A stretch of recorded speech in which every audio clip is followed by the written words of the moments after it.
Hey guys, it's Uzman. Today, because of the video I made the other day about how to pass a JLPT in 9 months, I thought I'd make a video today talking about how I think the JLPT is just bullshit. So, you might have seen my video that I made the other day talking about how I passed the JLPT in 9 months and how you can do it. And if you want to see, here's my actual certificate proving I did it, just so you know I'm not like talking shit. But so today I thought I'd make a bit of a video talking about why I think the JLPT isn't really a good test and why I don't think it's just a good thing in general to have in your mind when you're learning Japanese. I mean, the first and probably the most obvious one is it doesn't even test your Japanese ability. Like, for one, in the test, you've got a grammar section, reading section, listening section, and pretty much it's all input based, right? So you're just listening, reading, all that. There's no output where you have to speak, where you have to write. So all it's judging is your ability to comprehend Japanese. However, it doesn't even take into consideration the ability to which you can output it. Doesn't that, I feel like that leaves a huge amount of room where you can just guess the questions and get them right, and you don't even have to prove your ability to express yourself in Japanese, write in Japanese. And isn't that, 50% of the whole language? The output part, where you have to speak, where you have to write? Like, isn't it just crazy to think that it only measures your ability to comprehend it? And not only that, it's not just the fact that it doesn't even test your speaking and your writing, but the questions that test your listening and your reading and your grammar comprehension also make no sense. Like, in what situation do you have to know the synonyms of a word? Like, does that really make sense to be testing someone on how well they can guess how related words are? Like, you give them 4 words that are like super similar and say, oh, which one fits it best? How in any way does that equate to being at a high level of Japanese? Like, in what situation in real life do you have to do that? And then with the grammar, that's just even a whole different level of how stupid it is. You have to go through and like put words in order. Like, in what situation does that matter? Like, I guess that's the closest thing in the entire test that comes to actually testing your ability to output something.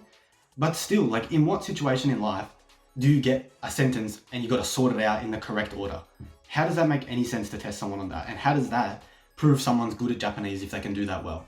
Probably the only section which actually, tests up your comprehension ability pretty well is the reading, like where you read and you answer questions, saying what does the author mean by this or stuff like that.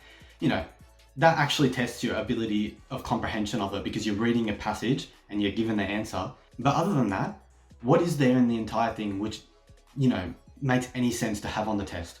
I guess you could say the same thing about the listening though. It has the comprehension of the listening, so that works as well. But the grammar and like the words, like trying to test, do you know synonyms and antonyms of a word? What purpose does that serve to test someone's language ability? There is none. And the second reason why I think it's just a stupid test is it's just too easy. Like, I might come off like, oh wow, thinks he's so good, he can, like, it's too easy, whatever. But think about it. In 9 months, I passed the hardest level, and I wouldn't even consider myself largely fluent in Japanese at that level, at that stage. Yeah, don't get me wrong, I could understand most things, and I could read, I could listen, and it was kind of general fluency. But for that to be the highest level is pretty crazy to me, because like me now, like my ability of Japanese now compared to back then, because that's over 2 years ago now, is just insane. Like, if my level was 10 back then, it's 10,000 now. Like, my Japanese ability is so much better. But that JLPT doesn't even consider that that's meaningful in any way, because the JLPT N1 is the highest level of Japanese. And people put that as like a high standard of, if you pass this, wow, you're just like a sick cunt. You're so good at Japanese. It doesn't mean anything. Like, I've met plenty of people who've passed it, and then they speak and they sound ridiculous. So they need to make it harder, but not in the way of just getting the same style of questions and, put more on there that are more difficult, like more difficult antonyms and synonyms. Like, wouldn't it make more sense to put a section where there's speaking and writing, and then they compare, like they look at it and they grade you, say, at an acceptable level of Japanese writing, depending on age group. Like, I feel like with the JLPT M1, they make no distinction between people who speak absolutely perfectly and can write at the level of like a PhD student in Japan, with someone who understands the same amount but can't read and can't write. They get the same score on the JLPT. If anything, the person who can understand a little bit better will get a better score. Like, is that not just insane? Now the third reason, and probably the thing that I hate by far the most about the JLPT, is the fact that it even exists encourages the creation of all these like bullshit courses like, oh, pass the JLPT N1 in 2 years or like in 6 months using this course. Or they might even say about the JLPT N4 or N5, like the easiest one, say, oh, pass it in 8 months using this course. But it only costs $500. Like, does it not seem crazy that you're charging money for something you can do for free and it's not even difficult? Like, people might say, oh, no, it is really difficult. Oh, it took me ages. Maybe that's just because that you're not getting good information on how to learn. You're just like taking these courses and using these courses and they're not good and they don't help you to learn it. And all of a sudden, all these courses and all that encourage this like really weird learning style where you're sitting down with grammar drills, buying JLPT, books to help you get there.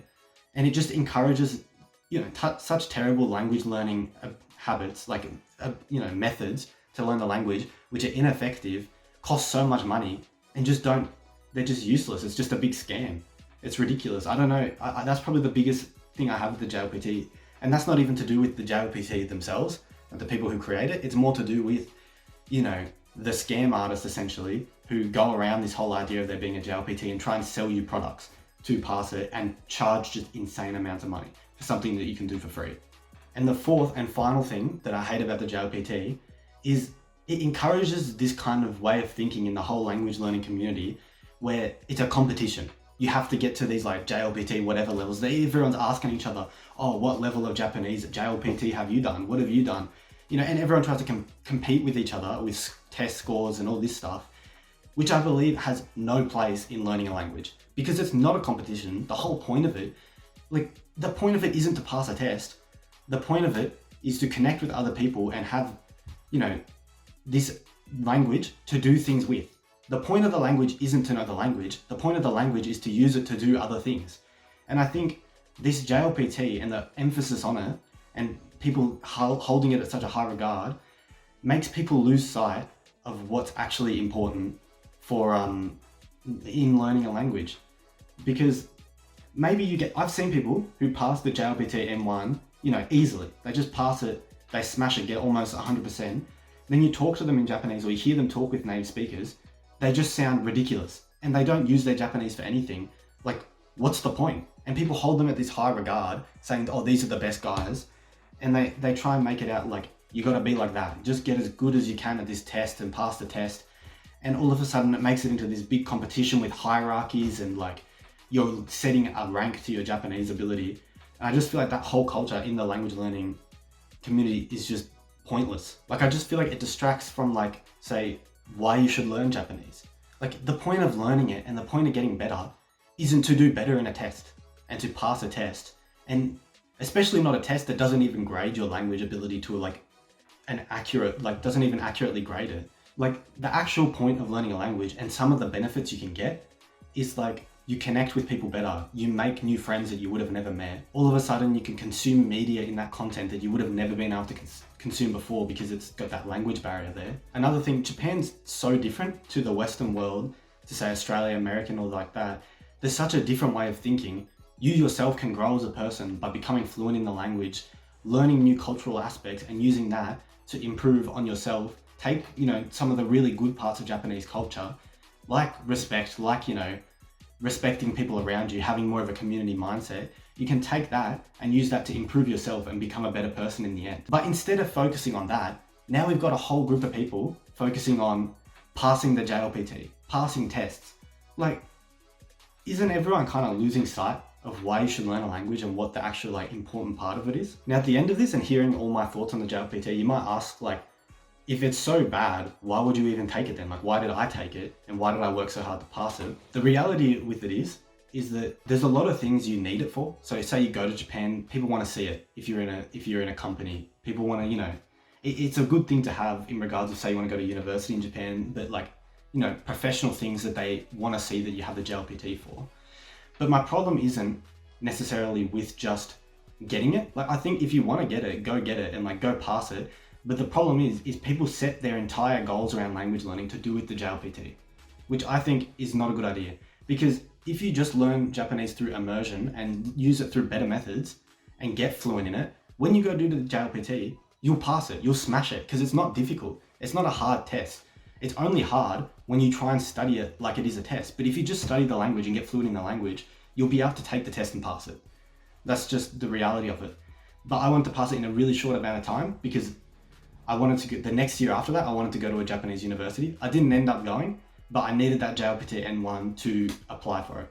So that's why I rushed it. And, I made that video for, other people who might be in a similar position where they have to get it. Like say they want to work in Japan, they need it for a company or something like that. But still, for someone who doesn't need it and they're just trying to work towards it to get it, just to, have as like, oh, look at me, I've got the JLPT N1, and just have it as like a sign of how good they are at language, speaking Japanese. I discourage that, and I don't think it's a good idea for the reasons I've stated throughout this video.